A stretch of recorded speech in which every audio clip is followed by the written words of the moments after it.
over 13 years, and I've built several profitable photography businesses throughout my career. I co-founded one of the most well-known photography studios in Southern California. I've photographed over 1,000 clients, from weddings and boudoir to newborns and families. And I've even traveled all over the world to photograph clients. I've also spent the past 11 years teaching workshops and leading seminars on photography, helping other people learn to love their cameras, to start shooting in manual mode, and finally start capturing images that they are proud of. But long before I was making an income through photography or teaching my students how to use their cameras, I knew nothing about photography. You guys, nothing. All I had was a digital camera, and that's it. I had no knowledge about photography. I certainly didn't have a degree in photography. And actually, when I first started, I used to hate my camera. I would get so frustrated because I had an idea in my mind of what I wanted to capture, but my camera just couldn't get it right. So after a lot of trial and error and making a lot of mistakes, I finally figured out a new way to understand my camera, and I learned how I could make it work for me. I finally learned how to take beautiful images that I am proud of. And as a result, I was able to take a hobby and a love for photography and turn it into my career. So I just wanted to share that with you to let you know that if you've ever felt frustrated because you don't understand all of those technical aspects of photography, or if you feel overwhelmed when you pick up your camera, maybe because you just don't understand all of these little buttons and the menu options, please know that you are not alone. But the good news is you do not have to stay in that place where you're feeling frustrated. And I'm here to tell you that what happened for me can absolutely happen for you. After you've learned my approach to photography, you will finally understand your camera, and you're also going to finally have the confidence to take the types of amazing photos that you've always dreamed of taking. So does that sound good? All right, then let's get started. So as I mentioned, I have an entirely new approach to photography, and I've created this entire system that I now teach my students, sharing with them exactly how to understand your camera and take beautiful photos step by step. I would love to have you join me and learn my entire system, so please stay to the very end of this video because I'm going to tell you how you can become one of my students as well. But for today, I'm going to share just one of my favorite tips that is guaranteed to help you start taking better and sharper photos right away. One of the things that I hear most often from my students is how frustrated they are when their images are blurry or just a little too soft. And I totally understand this because I used to get so mad at myself whenever I had to throw away an image that just wasn't sharp enough. There are a few reasons why your photos might be a little bit blurry, but one of the main reasons is because of something that we call a slow shutter speed. Now, first of all, what the heck is this whole shutter speed thing? Well, to make it really easy to understand, let's first take a peek inside of our cameras to see what is happening. So here's what's happening every time you take a photo.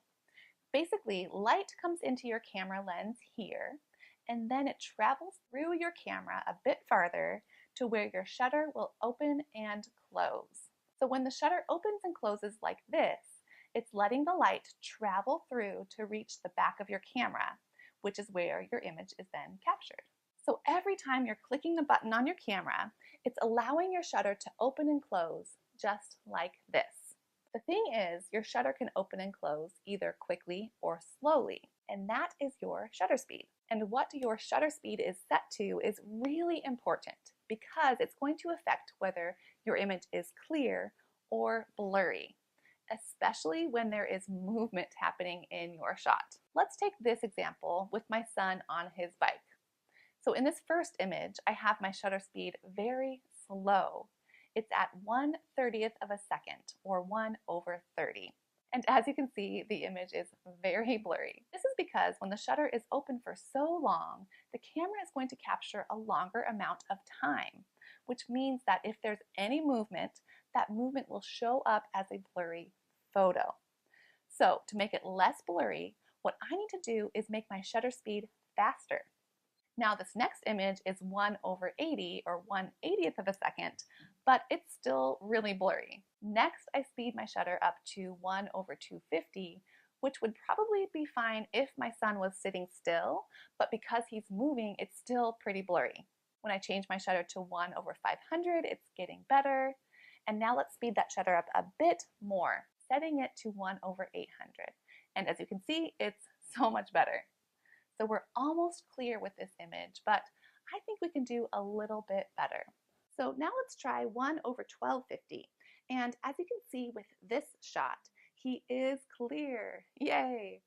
We've stopped the motion in this image because the shutter opened and closed so quickly. So when you look at all of these images side by side, you can see that the faster the shutter is, the more the camera is able to stop motion. But the slower it is, the more blurry that picture becomes. So what should your shutter speed be? Well, here is the standard formula in the photography world.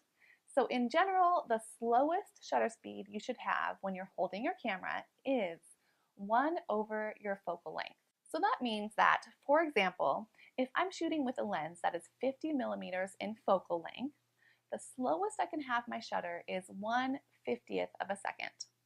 On the other hand, if I have a lens that is 200 millimeters, then I don't want to have a shutter speed any slower than 1/200. So that's the official rule that most photographers follow. However, this rule is really only for when you're shooting still subjects. And I usually take photos of people, whether it's my kids at home or my photography clients. And because I hate blurry photos so much, I decided to create my own rules for photographing people, just to be sure that I am in the safe zone and don't end up with a lot of movement blur to my pictures. For example, here's an image that I shot of my daughter, and my shutter speed was 1/100th of a second, which would actually be okay if we were following the photography formula I just shared, because I was shooting with a 50 millimeter lens, so that should have worked out. But as you can see, it was definitely too slow because her eyes aren't sharp at all. Look how blurry it is when I zoom in. Oh my gosh, that's so frustrating. So instead of just giving you the photography formula here, I also wanted to share what I call Kimberly's shutter speed rules. Here is what I'm looking at to be sure that I'm going to get sharp images every time. For still objects that aren't moving, I'm okay with a shutter speed as slow as 1/125th of a second. And that's going to be okay if there's no movement. And then if I'm working with people who I know can stay very still, the slowest I will go with my shutter is 1/160th of a second. If it gets slower than that, I'm just too worried about movement and blur. So this works great for people or portraits who aren't doing a lot of moving. On the other hand, when I'm working with toddlers who are on the move, I know that I don't want to go any slower than 1/400th or 1/500th of a second. Any slower than that and there might be blur. And then for even more movement, like fast sports or kids riding a bike, I don't usually let my shutter go below 1/1000th of a second. Now, these aren't hard and fast rules, and sometimes it will change based on the situation. But having a guideline like this is so helpful for me to pay attention and to notice when my shutter is getting too slow. Because if it is too slow, then I know I need to make it faster in order to get clear, sharp photos that are in focus. So let's go back to that original photo that I showed you of my daughter, and when it was too blurry, all I did was follow my rules and change my shutter speed to 1/250th of a second, and that made it fast enough to be in the safe zone. And then when I reshot that photo, I got a nice, crisp, clear picture that is now in focus. Now, you may be thinking, okay, Kimberly, this is awesome. I finally understand shutter speed a little bit more, and now I know how to stop taking blurry photos. But that isn't the only thing I need to know about my camera, right? Don't I also have to know something about that ISO thing and aperture, and what about that exposure triangle? Not to mention, how do I know what camera settings to choose when I'm actually in the real world trying to take photos? Well, friend, I'm glad that you asked because that is why I'm here. Shutter speed really is just one small piece of the puzzle, and I know that you need to understand a lot more about your camera in order to pick it up with confidence, knowing that you'll be able to take a gorgeous photo just like the one that you're picturing in your mind. And that's exactly why I've created my entire program that will teach you all of these things and more. If you liked my teaching style today in this very short lesson, then I promise you are going to love my complete program. I've helped hundreds of people just like you who are frustrated and unhappy with the way that their camera is taking photos. People who love photography and want to take beautiful images, but just don't have the tools or the knowledge to know exactly how to get there. In fact, I would love to share with you a few stories from my students who have gone through this course. So Kelly said, before this class, I had no earthly idea what I was doing. This opened my world of possibilities. And then Tosh said that this was the absolute best course.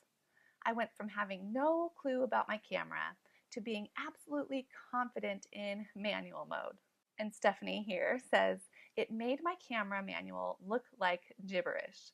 I fully understand how to use my camera and change my settings. Before the course, I won't lie, I literally just used to change the settings until they shot what I was looking for. But I was clueless on the strategy behind it all. These are all people just like you who were frustrated with their cameras, and most of them only knew how to shoot in auto mode. But after they took my photography course, their images became consistently stunning, and they finally felt confident. I mean, take a look at these images from Debbie. This is her image before and then after taking photography fast track. And I'm thrilled to tell you that Debbie is actually now a full-time professional photographer. She is photographing families and newborns, and it's all because she said yes and she joined my photography fast track course. So I share these stories with you so that you know it truly is possible. I believe that you can see the exact same results. So are you ready to make a change? Are you ready to finally understand your camera? I hope that you are nodding your head and saying yes, because I have exactly what you need. And it's called the Photography Fast Track course. This is the best online photography course out there. Now, I know that that might sound a little cocky, but I'm only making this claim because hundreds of my students have actually told me this. Now, before you click out of this video, I'm actually going to jump straight into pricing because honestly, I don't want to waste your time. And I think that this price is so good that you're going to want to jump over and click purchase right now. So this course normally sells for $300 on its own, but right now you have a crazy opportunity to get access to the entire course right now for just $1. Yeah, you heard me right. For just $1, you could finally understand everything about your camera and start taking stunning, jaw-dropping photos that you are proud of. This is a crazy deal that we have never ever offered before. And you might be thinking, Kimberly, why is this such a crazy low price? And the honest answer is that we have just heard so many times from so many people that have gone through all of our classes, and they keep telling us consistently that the Fast Track course was the one course that finally changed everything for them and made everything click. And I truly believe that if you are watching this right now, you are meant to be here and you are meant to take this course. I believe that you too can experience the exact same transformation that my other students have experienced. And that's why we are practically giving this away today. All right, so if you don't need to hear me talk anymore, if you are on board and you're ready to get started right now, then go ahead and click the link right below this video. Go right now, start watching lesson number 1 and get started. But on the other hand, if you still have a few questions about this course, then go ahead and keep watching this video and I'm going to tell you a little bit more about it. So what is the Photography Fast Track course?